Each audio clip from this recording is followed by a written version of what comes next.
Hi, everyone. I'm Lisa Plagemeyer, the Interim Executive Director of the National Cybersecurity Alliance. And together with our friends at Palo Alto Networks, we welcome you to our webinar, Keeping Your Family Safe Online, Securing Your Home and Devices. I'd like to introduce Francis Dewing, Head of Product for Consumer and Small Business at Palo Alto Networks. And Francis is going to kick us off with some really helpful information. Francis? Thank you. We will just jump right in here. While I'm sharing my screen here, thanks for that intro. Like Lisa said, I'm part of the product team here at for Palo Alto Networks' new remote work home cybersecurity solution called Okio Guard. And given that we're, very focused on securing people in their homes with advanced security that's very easy to use and built for the home, this is a topic that's dear to my heart. So thank you for having me here today. Let me make sure everyone can see my screen. Does that look good? Yes. Okay, great.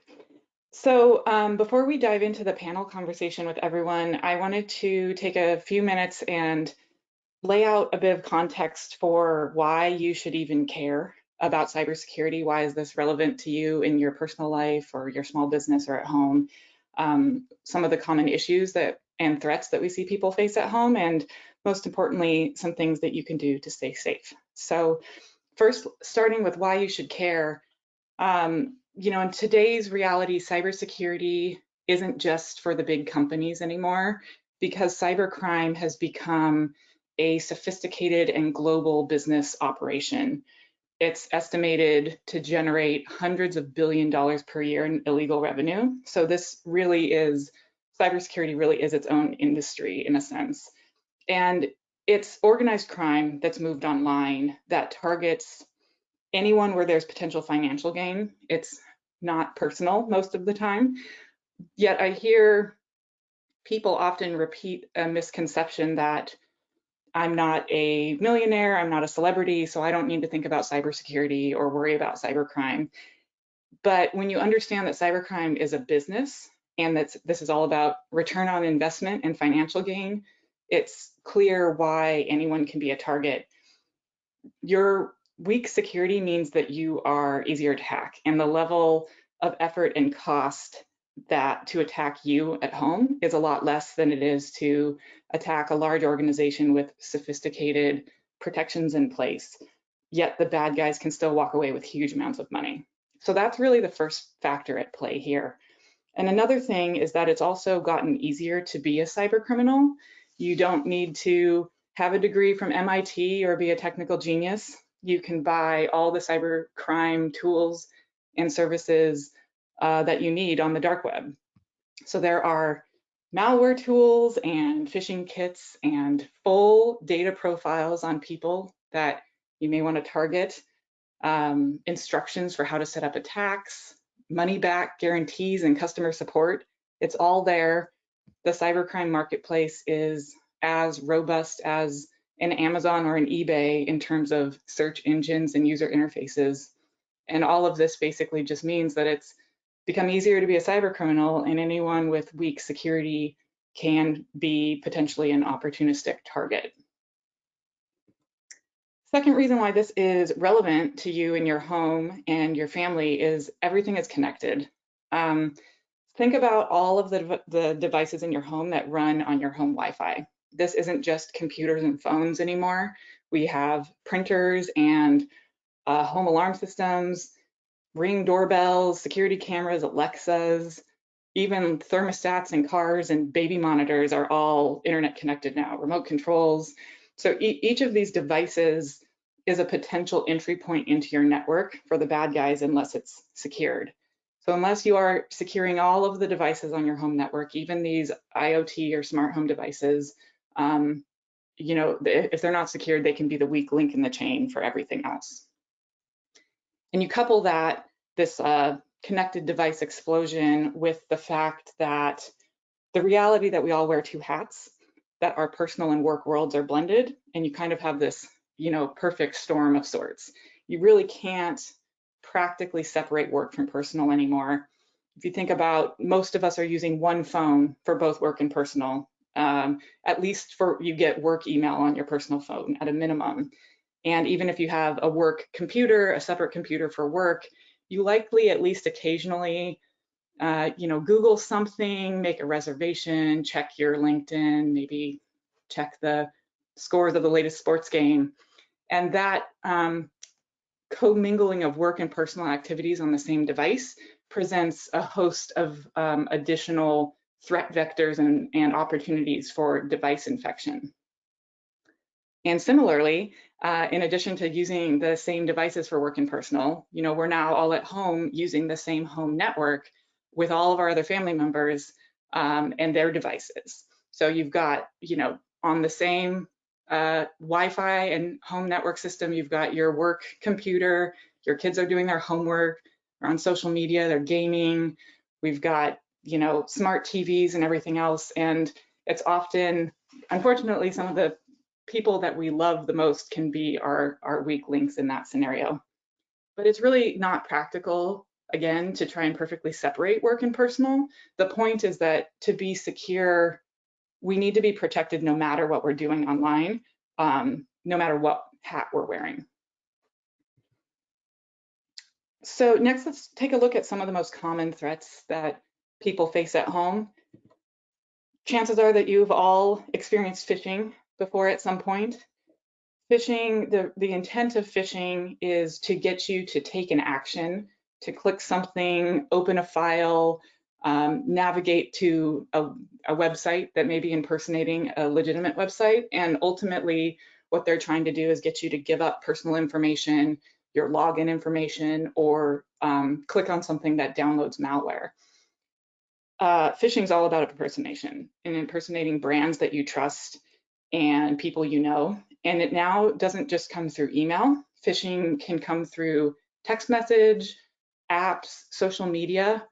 And in fact, on mobile devices, the majority of phishing does not come through email. It comes through those other mediums. Phishing often uses a sense of urgency to get you to act without thinking. So, for example, you might get what looks to be an Amazon receipt for something that you didn't actually buy, or a fake fraud alert that says your account has been accessed or your account is suspended. There's an issue with your payroll deposit is another popular one.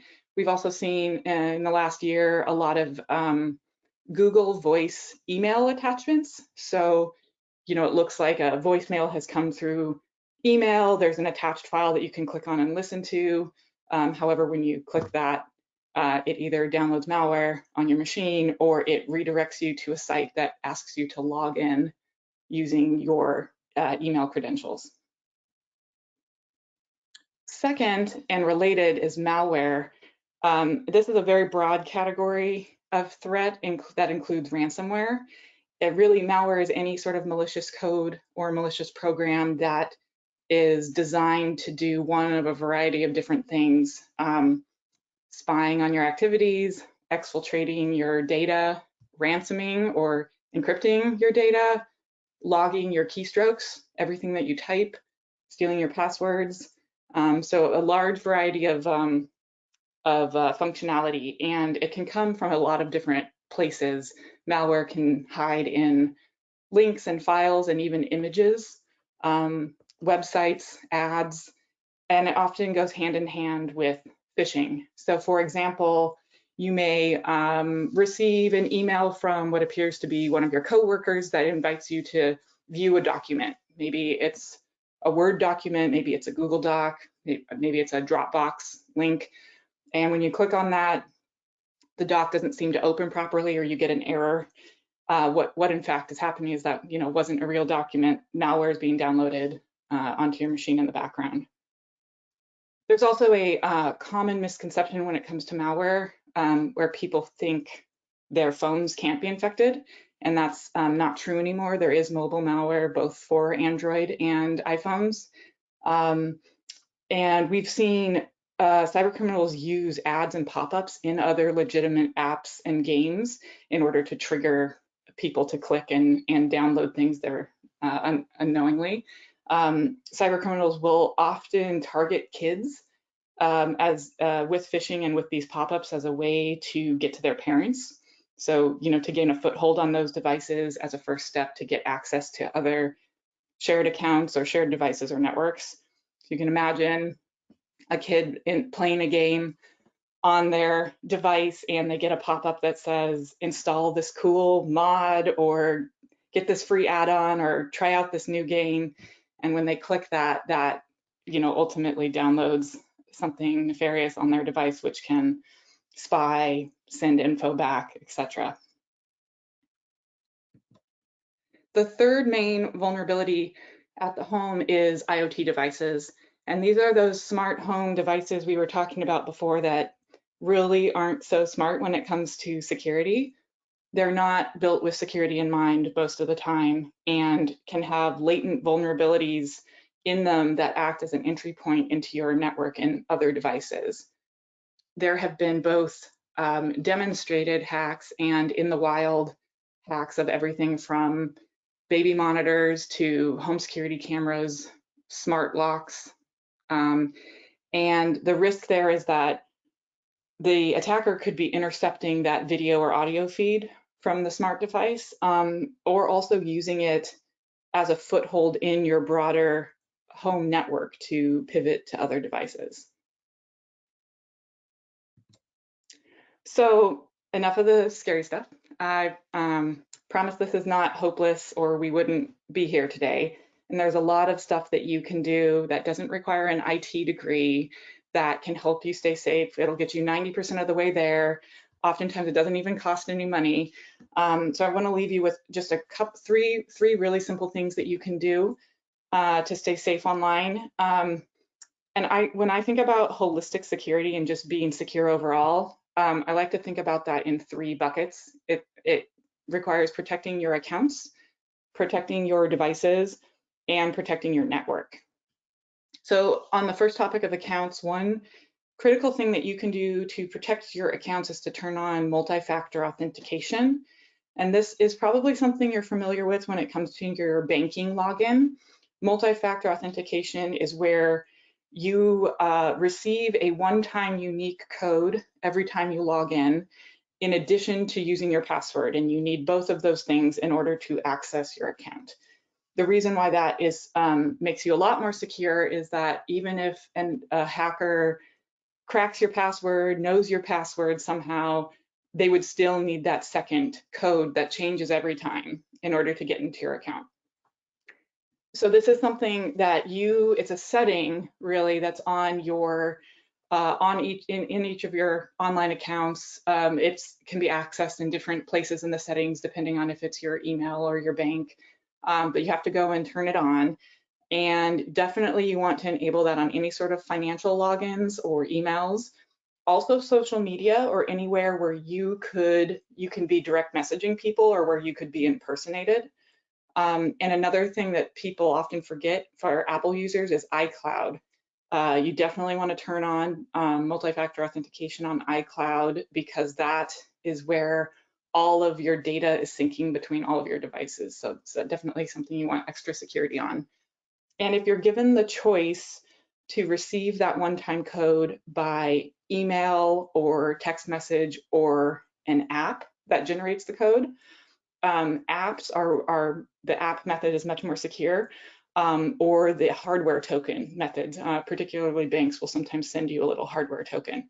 Those are much more secure than text message. So for devices, another easy but simple thing you can do that will make a huge difference is just to keep your software updated. When any sort of vendor releases a software update, whether it's Microsoft or Zoom or QuickBooks, that software update almost always contains some sort of a security patch for a known security vulnerability.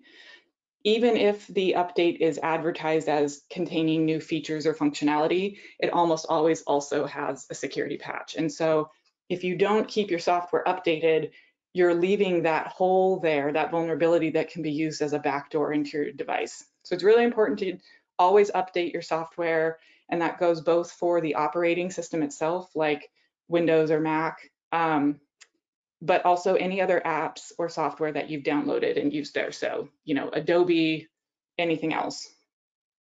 Also, for your computers, whether you're a Windows or Mac user, there is built-in security that all you have to do is toggle it on. It's totally free. It's called an OS firewall.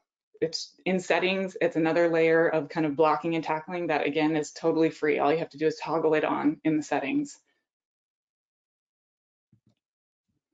And then lastly, in terms of your network, so again, you know, we want to think about protecting our accounts, our devices, and the network that we're using to connect those devices to the internet to get access to those accounts.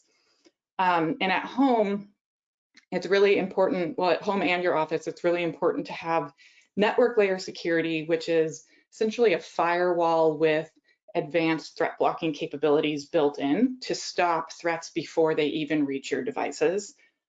We see a lot of people rely only on antivirus to protect devices at home. And the problem with antivirus is really twofold. One, it's limited in its effectiveness in terms of ability to block modern day multi-stage malware that's more sophisticated. So, you know, it really doesn't do that very well and only quarantines threats once they've already reached your device.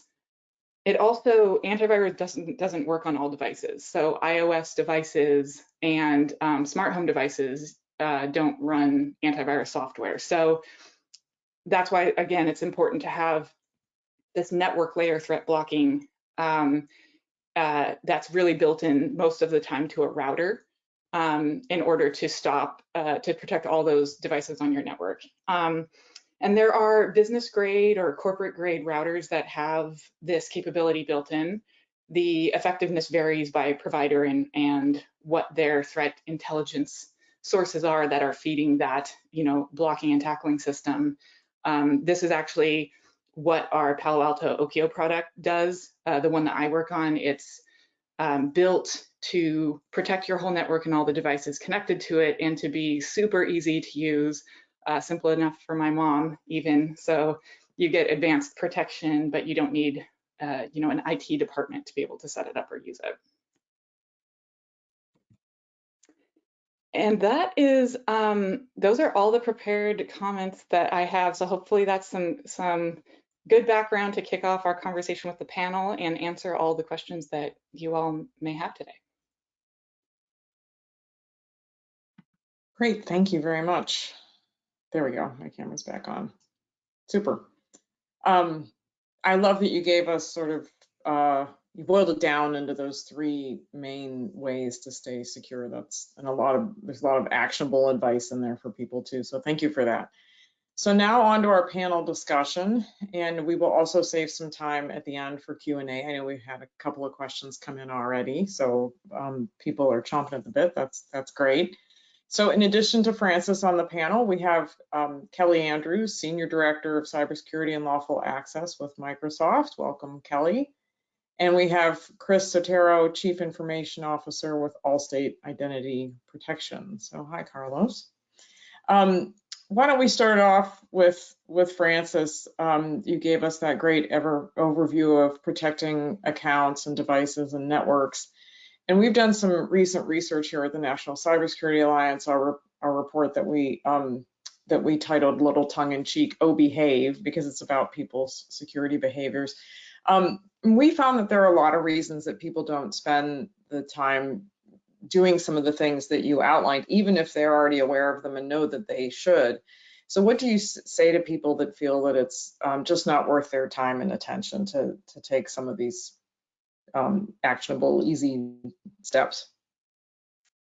Yeah, I think, you know, just to kind of repeat a point I mentioned in the presentation, this is no longer an issue that's just for billionaires and big companies. It really has become this massive opportunistic targeting that cyber criminals have focused on, you know, really anyone. And so an ounce of prevention goes a long way. I think the reality with, you know, I've unfortunately, you know, heard a lot of horror stories from from people about trying to put the genie back in the box once they've been hacked or suffered a breach. And it's, you know, it's not even just the monetary piece of that, it's the time and stress and the effect that that has on your, to put your life back together. It's, you know, you're going to save yourself a lot of headache just doing these simple things up front.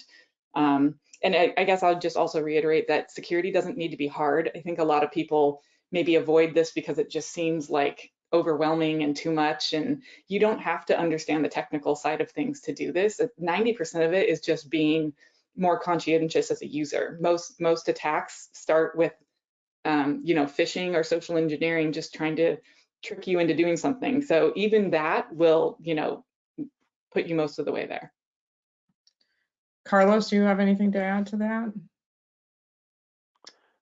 Yeah, Lisa, I think it's a great question. And I think where you start is understanding the so what, right? Why is it important? I think that's where Francis kind of started off. Why do you care?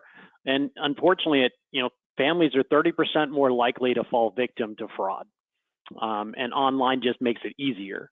We're also seeing in our studies as well, it costs 3 times as much for a family compared to an individual, and it takes twice as long for a family to essentially resolve an identity fraud case. In our case, in our research, to the point that Francis brought up earlier, it takes 100 to 200 hours to essentially resolve an identity theft issue. So is it worth a little bit of education and awareness up front to essentially put yourself in a better position, right? Luck favors the prepared is the saying. So I think it's worthwhile to really understand the rules of the road of being on the internet, how to keep your family safe, how to be safe as well. But there are resources available. I know with the Cybersecurity Alliance, there's resources that help you essentially not make it so intimidating. No, that's a good point. I have a few friends who've been the victims of identity theft, and it takes a lot of time and attention to unravel the damage that's done there. Carlos, we were chatting yesterday about how the internet was designed for the open and free flow of information. It was never designed secure, and so we're kind of playing catch up, and we're still really at the beginning of the information age from a maturity perspective. At Allstate Identity Protection, you're on a mission to make digital life easier, safe, and more rewarding. So what do you think is the key to empowering consumers to use technology securely? I think it goes to the theme we talked about earlier, Rich, is awareness and education first, and to what you bled in with as well as the behavioral aspect of it. And I was talking to my kids about this earlier, right, because they think I'm a little bit strict when it comes to being online and being secure at home, 16-character passwords. What are you talking about, Dad? But I had to explain it to them why, right, and really educate them. And I have a son that's getting ready to drive, and I was equating it to something he may understand. I'm teaching him how to drive, where I'm teaching him what are the risks of the road while he's driving with me. You know, a left-hand turn is where you probably have the most risk. Here's why, what you have to look at. Same thing when it comes to being online. We have a bunch of resources available, at Allstate Identity Protection to make this easier, but it really comes first and foremost with awareness and essentially educating yourself on what are the risks that you're aware of, and also how expansive your risks are. We talked a lot about the devices, but then we also talked in Francis's presentation about the accounts, right? In we have an Allstate digital footprint, which essentially scans your online life. And what we found is a lot of people think they have maybe 25 to 30 accounts. What we're seeing is they have about 300, right? So it's not only looking at just your devices, just your habits and behaviors, but also how big is the threat surface is what they use in security terms. So I think it's a combination of all those items and then looking for resources to make it less intimidating. And the ABCs, the rules of the road, make it easier to manage that risk and not make it another full-time job. Yeah, I think one of the things I heard a lot during Cybersecurity Awareness Month in October, as I was talking to employees of different companies, is they know they have that many accounts, right? They have this awareness that it's going to be super time consuming to protect everything, and really it's like anything else in life, right? Just get started. Like doing something is better than doing nothing, and if you worry about maybe your your most important accounts first, like financial services accounts, maybe using a password manager for those, or making sure MFA is enabled on those, then you can do the rest over time, right? You know, it doesn't have to be kind of an all or nothing proposition. Yeah, you're absolutely right. We all have a ton of online accounts that can be intimidating. Kelly, so you have an incredibly interesting background as an attorney. You've been with the Department of Homeland Security and the Department of Justice. So from your perspective, is the federal legislation keeping up with the pace of technology? Is it keeping up with all these security issues? So, of course, the short answer is no, it's not. But I do think that, in a good way, some of these cyber incidences that many of you may have heard about on the news. SolarWinds is one that's been in the news quite a bit, which relates to the Russians, so nation state behavior, hacking, and then as many people sort of felt the effects of the Colonial Pipeline hack, which was really related to a ransomware, so a criminal group, again Russian, that was holding the company hostage via ransomware.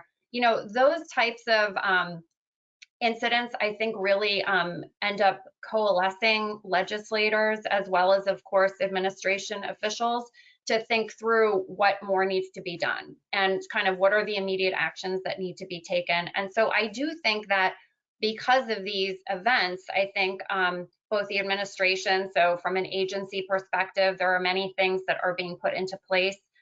One of which I sort of wanted to highlight for this group because I think it really speaks to sort of what Frances was talking about in her presentation, and what we're kind of focused on, this Internet of Things, is really supply chain, right? And it's this vast way in which we have so many devices, which enables bad actors to have so many vectors of ways to exploit us, basically. And so I think some of the ways that these major cyber incidences have forced policymakers, legislators to kind of focus in on how can we better protect consumers, businesses, the government agencies from these types of attacks. And so we're seeing, going forward, I think, with respect to devices that, you all will be using, we'll all be using, there are now regulations that are coming into effect that will hopefully make the devices themselves, I don't want to call it baked in security, but to an extent, that's what it will be, to enable devices to be much more secure all along the way. So I think that's something that's really helpful for people to know going forward in the future. That doesn't fix kind of what your current devices are, what your current settings may be on older systems, of course, that haven't been updated. So, those are still issues that we as individuals, businesses, everybody is going to have to figure out ways in which to secure their businesses, their devices better. But I do think there's been some progress. Yeah, so I mean, what I'm hearing is something we in the security community say a lot, which is it's a shared responsibility. And I think for your end consumer, that's a really, really important concept, that there's steps the government is taking, there's steps the technology manufacturers are taking, but then we have a responsibility ourselves as consumers. It's just like, when I get in my car, there's a seatbelt there, but I've got to put it on. Right. So Carlos, along those same lines, the holiday shopping season is already upon us. If this is top of mind for us now as we buy, grandma a tablet or an Alexa or something, what sort of research should we be doing on those types of connected devices before we purchase them?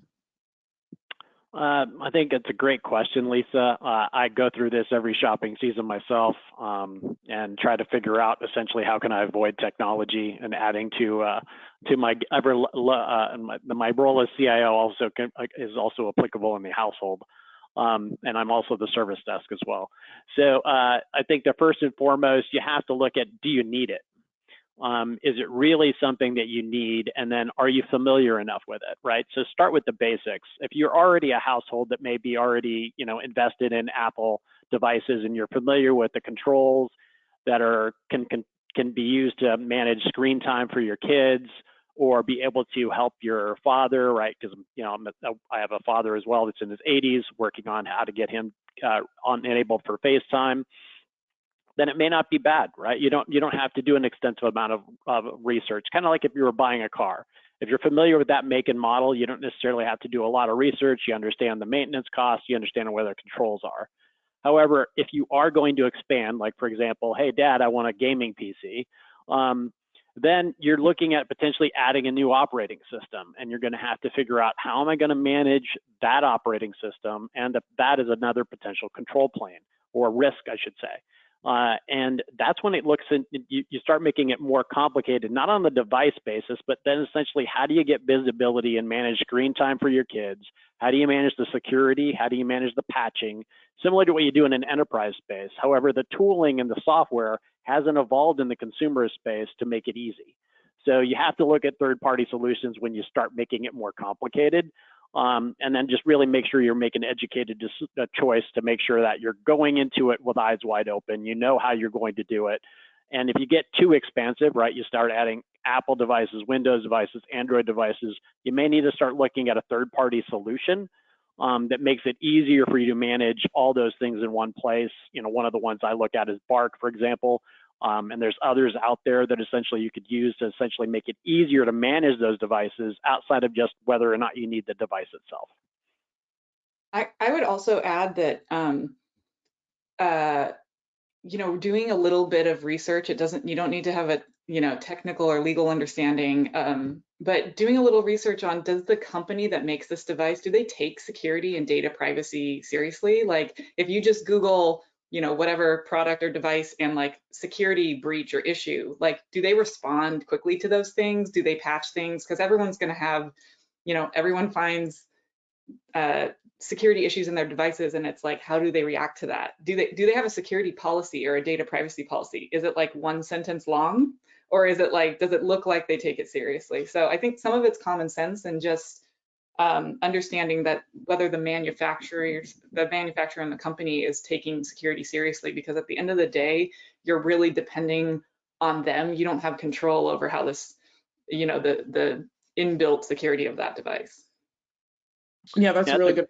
Yeah, it's a good point, Francis. One of the things we looked at recently, just because we have a product in that space, is the privacy policy for iTunes and Apple was something around 20,000 lines, which will make it longer than Macbeth, right? So how can you actually make an educated decision on that when it basically may take a legal degree to understand it? So it's a great point, though. Yeah. So Francis, we heard you earlier talk about why you should care. So if I'm a listener today and you've convinced me that I should care, you know, and a lot of our attendees are probably middle-aged folks like us of working age who have kids to worry about, kids or teens, and then we also have aging parents like Carlos described. We're trying to help them with technology. So how do you even start these conversations? I think particularly for kids and teenagers who are just really have grown up with the technology, they're just really quick to click on things, and it's just a way of life for them. How do you start the conversation?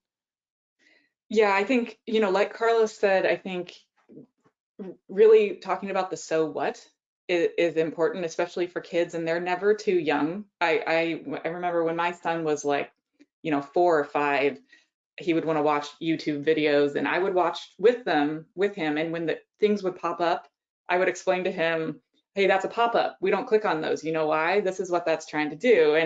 And now he's just, you know, he's, you know, relatively paranoid and very careful because he's my child. But I think it's just, you know, again, it doesn't need to be, it's really not so much about the technical as it is the behavioral, and especially with kids that have grown up with this, like explaining to them why you shouldn't post your cell phone number on social media. And, you know, I sometimes use the analogy, kind of like Carlos was using the analogy of the real world of driving.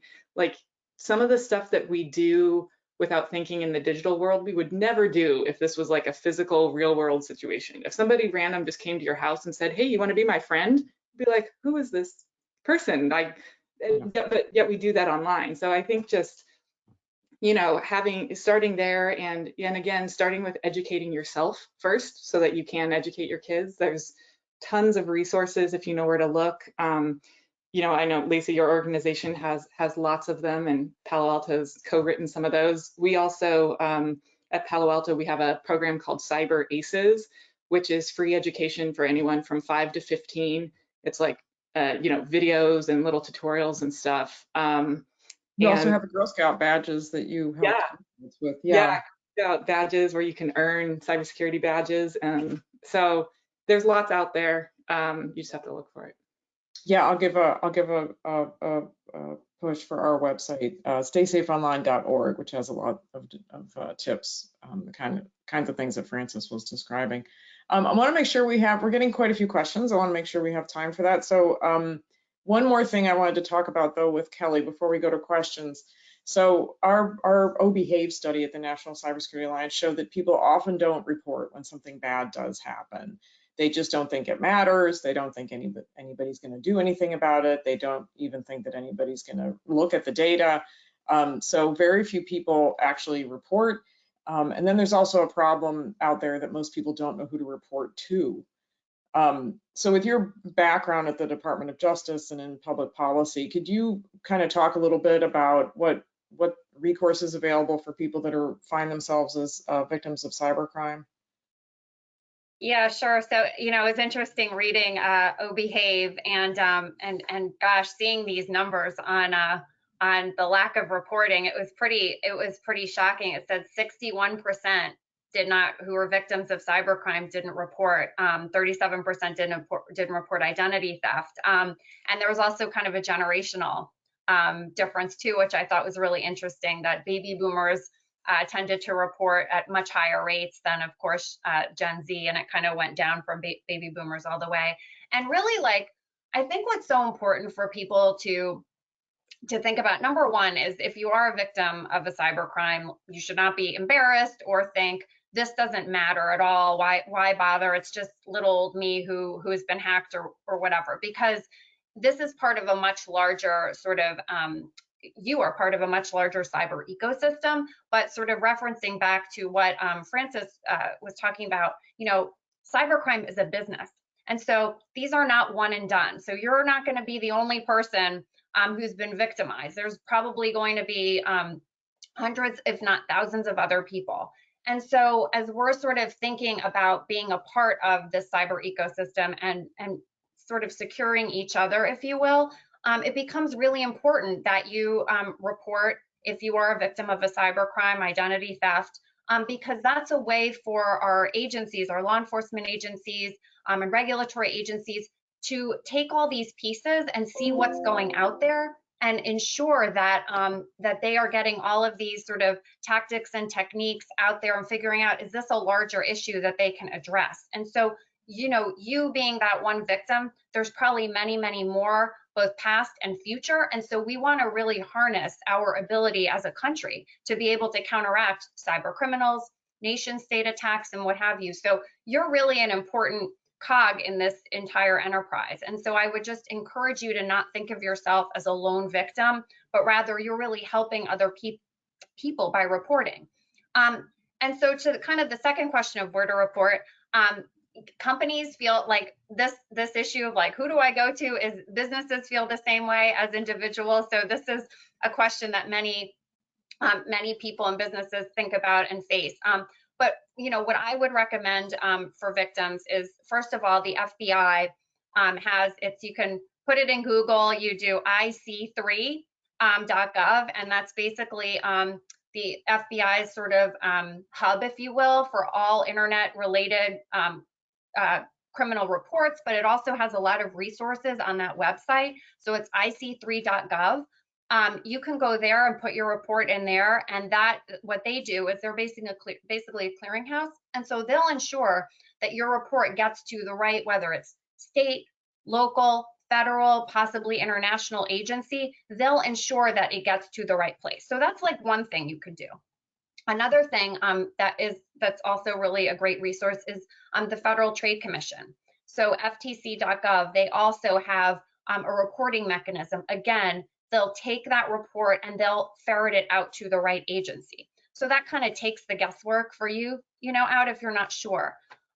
So those are, to me, two really great resources. But I would also just encourage people, of course, if you are a victim of a cybercrime where you've had a significant financial event occur, for example, where lots of your money was stolen, or if it's a threat, extortion, or some sort of ransomware attack, I would suggest immediately contacting your local FBI office.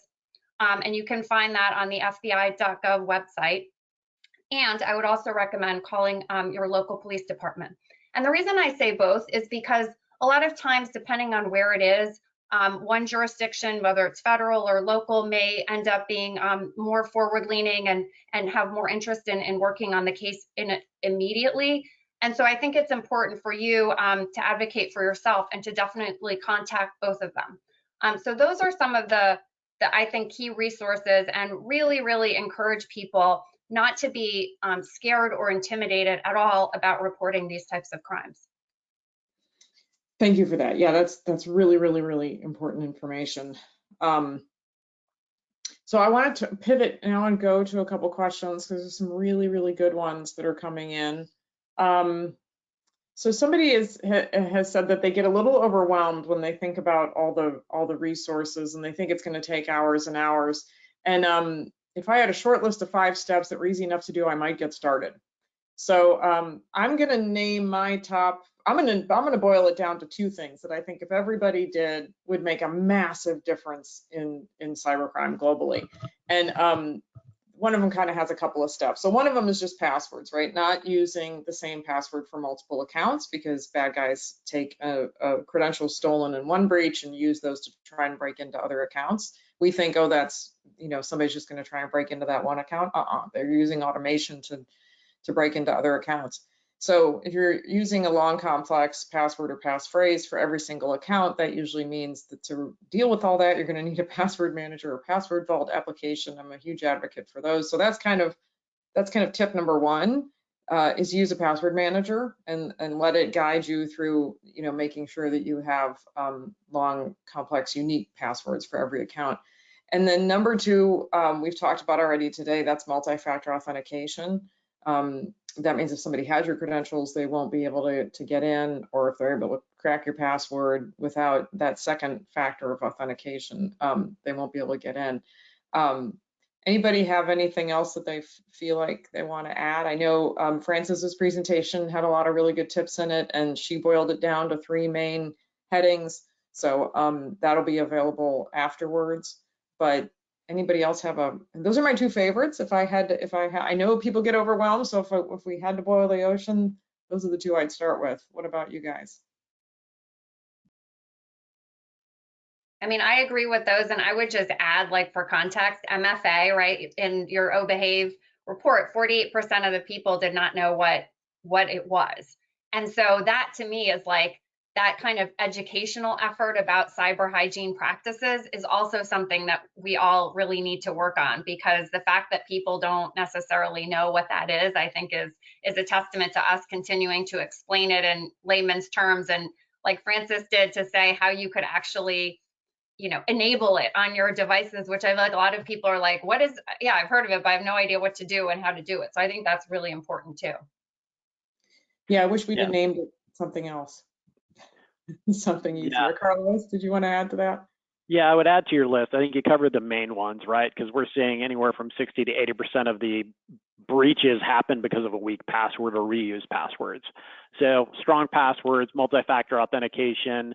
The other parts, I would say, when you start getting beyond that, is making sure that you're leveraging the built-in safety tools that are on an operating system. So Apple has a list of capabilities on their devices. Android has something similar to Google. Get familiar with those for managing screen time, managing what your kids have access to.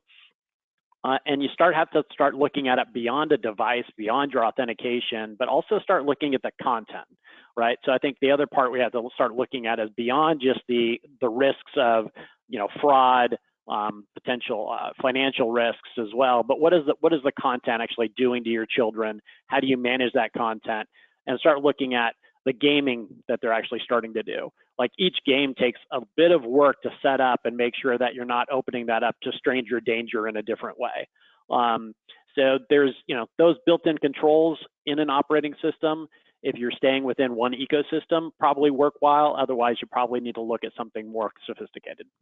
Carlos, I think we could do another webinar just on enabling your kids' gaming securely. I think we It can is, fill enough time just with that topic, to be honest, because a lot of yeah, parents are overwhelmed. Yeah, just setting up Minecraft safely was a bit of a challenge. right, right.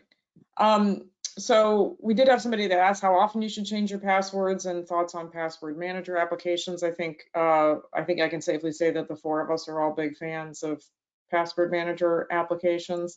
As far as changing them, who wants to take that? The advice there has changed in the past couple of years. Anybody want to speak to that? I can speak to it. Yeah, if you have a strong password, it's multi-factor, and you have 16 character passwords, you don't have to change them as frequently. Yeah. So that's what we're doing in the enterprise space, right? You're potentially changing it every 90 days instead of what it used to be as common as every 30 days, which isn't really realistic in a consumer space, even if you're using a password manager. So I think the frequency depends on how strong of the password. Yeah, I think it just led to people changing one digit every 30 days. So it was go Cubs 1, go Cubs 2, go Cubs 3. So following on that, on another question on multi-factor authentication, on what spectrum does code via voice call fall? So this person says, I would guess it is better than SMS or email. Francis, Yeah. I think you touched on that a little bit in your presentation. Yeah, so the not to like perpetuate the fear mongering, but there have now been there's a thing called phone forwarding that is where cyber criminals will contact your phone provider, pretend to be you, and have all your calls and text messages forwarded to them. And so in slightly more sophisticated attacks, if you're getting that two-factor code by text message or voice, that potentially is going to go to someone else if they've done the phone forwarding, which is why having the app generated code or the hardware generated code is so much more secure. And just to clarify that, there are free apps like the Google App Authenticator. These apps are part of whatever service you're setting up two-factor on, whether it's your bank or your email. If they support app generated codes, there will be a free app you can download that is part of that process, and it just every 30 seconds it generates a new code. That's a lot more secure. I would say voice is probably a little bit more secure than text, because assuming that the person on the other end has that they're doing like voice authentication, that might help a little bit, but again, your voice can be spoofed. So I really strongly recommend not using email or text if there's one of those other options. Yeah, those push notifications are really fast too, right? Like Google or Duo, it's super quick to use, so there's less friction there. Yeah. Couple questions on home networks. One person asking, what are our thoughts on separating your home network between IoT and personal or private use? And then there was another question. Does connecting IoT devices to guest Wi-Fi help prevent network intrusion? Who wants to speak to home network security? Francis, you want to take that one, or if you want to start, I'll add to it. I can start. I'm sure you can add in as the CIO. Definitely, if the home router or network equipment you're using allows to create different VLANs or segments for your work devices, your personal devices, your IoT devices, that's great. Definitely do that. That segmenting those definitely helps. The question about whether putting them on the guest network helps separate those, it really depends on whether that guest network is configured as a separate VLAN, which is kind of technical speak for, is it on a kind of a separate segment so it can't talk to other things on the network? So that's a little bit more of a difficult question to answer without knowing what equipment's being used. But in general, if you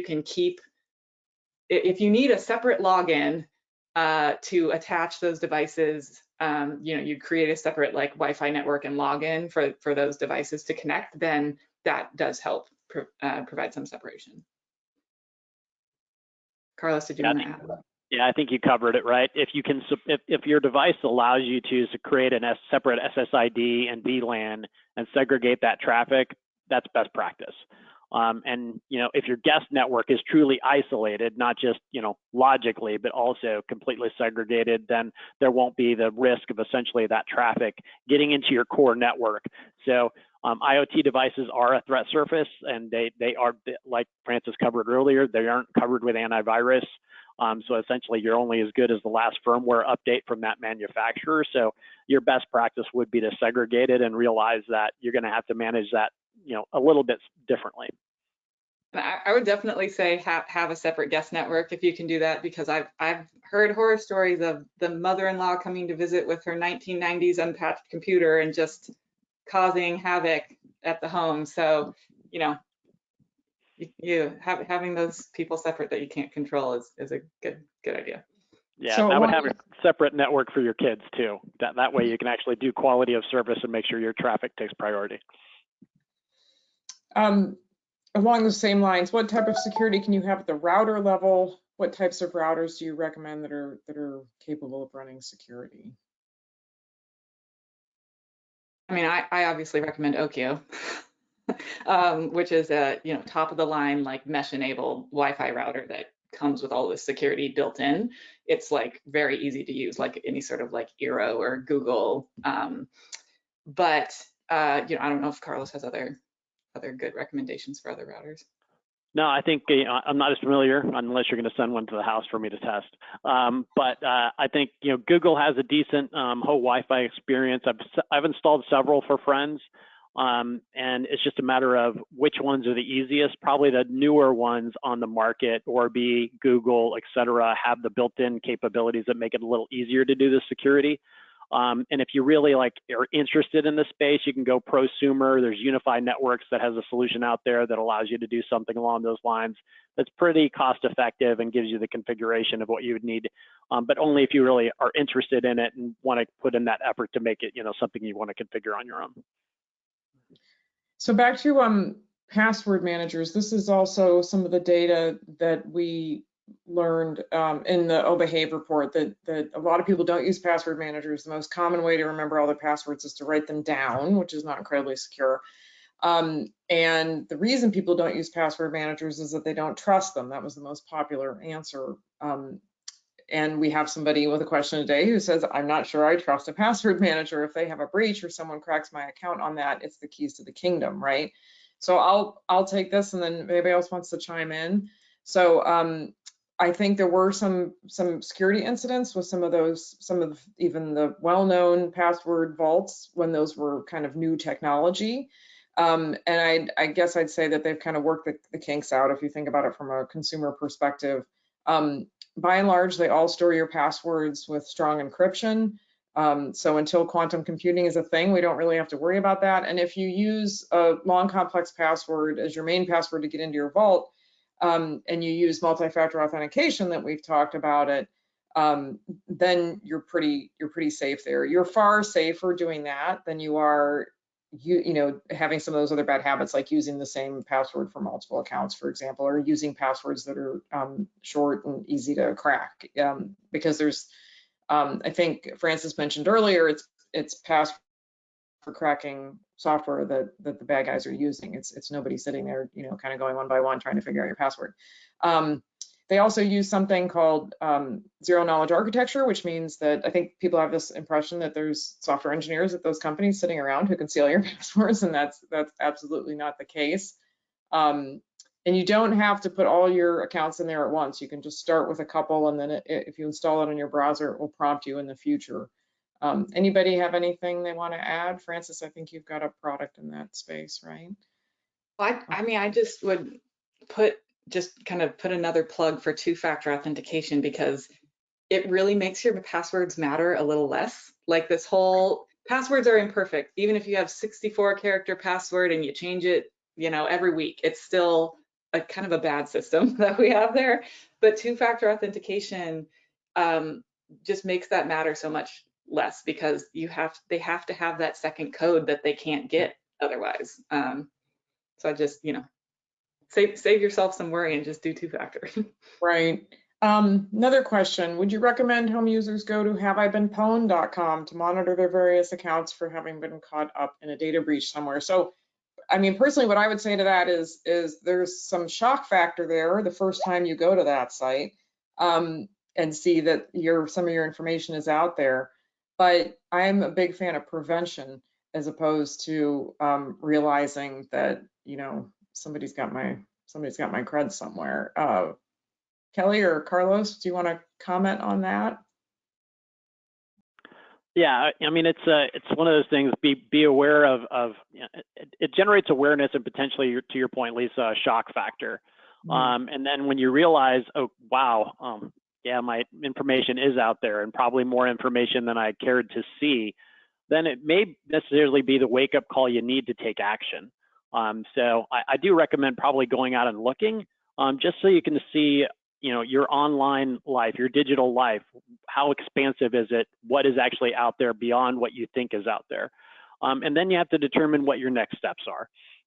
You know, for me, obviously, I would recommend, you know, a variety of the things we talked about here. I'd also recommend potentially looking at an identity theft prevention service to help you in the case that, because the risk can be overwhelming. And rather than essentially going through it on your own, you could have somebody that can help you at least provide you that backstop and safety net and help you through the process in the event it does occur. Like a similar like what you would have in an insurance policy in general. We talked about automobiles quite a bit. You know, part of it is legislation, right, Kelly, that we have to have insurance in many states, but part of it is just common sense, because even if you are the best driver and you follow the rules of the road, you still may get in an accident. It's the same kind of concept with basically making sure that your behavior is the best, but you also have some semblance of protection. Yeah, and I would just add, to the extent that you look and you're like, oh my God, look at all this stuff of mine that's out there. I don't think that should not make you feel like it's a lost cause. I think that should motivate you, hopefully, to think about, even if it's the 1 or 2 steps that we've talked about going forward to securing your accounts, your data, and all of that good stuff. So we'll take one last question here. How do I securely dispose of old devices? Should I be concerned with trade-ins? So I was traveling last week, and speaking of trade-ins, I never connect my device to my rental car because I don't trust myself to remember to erase my data before I turn that rental car in. But I did notice, just out of curiosity, I'll check to see how many devices are still in there. There were probably 6 or 8 devices on a vehicle that only had about 20,000 miles on it. So that is a very interesting dynamic. People trade in used cars, people turn in rental cars without erasing their data. But more generally, you know, those are just vehicles. We don't necessarily think about those as devices, but I would argue they're just ginormous devices with a whole lot of horsepower. As far as desktop, laptops, phones, things like that, what's our best advice for disposing of those? For me, I'll take it first, Lisa, and then see if anybody else wants to add. There's usually a menu option to wipe or reset the device and delete all the data. That's where you start. And then after you've gone through that, then essentially, you know, for example, a hard drive on a computer, you want to take essentially that step of essentially removing that device. Or in the event of an electronics recycling that may be in your community, they often take care of those things as well. But there's services that dispose of that and do it safely. Would be the best approach. There are other ways online. You could probably research it on Google, where there are, you know, various software programs that will wipe out the device with, you know, essentially military grade type of approach to removing data and overwrite that data so many times that essentially it's no longer usable. It's just a matter of how much time and effort you want to put into it, but you should take the steps at least initially to leverage whatever built-in capabilities there are to essentially remove the data. Anyone else? Do not take a hammer to your motherboard. My mother did that once, and I had to warn her about all the dangerous chemicals that are in there. That probably wasn't a good idea. I have seen people take a hammer to their hard drive, but not the best way. Any other comments? We have about a minute left. Any parting thoughts? Why don't we go around real quick? Give us in 20 or 30 seconds some parting thoughts. Francis, we'll start with you.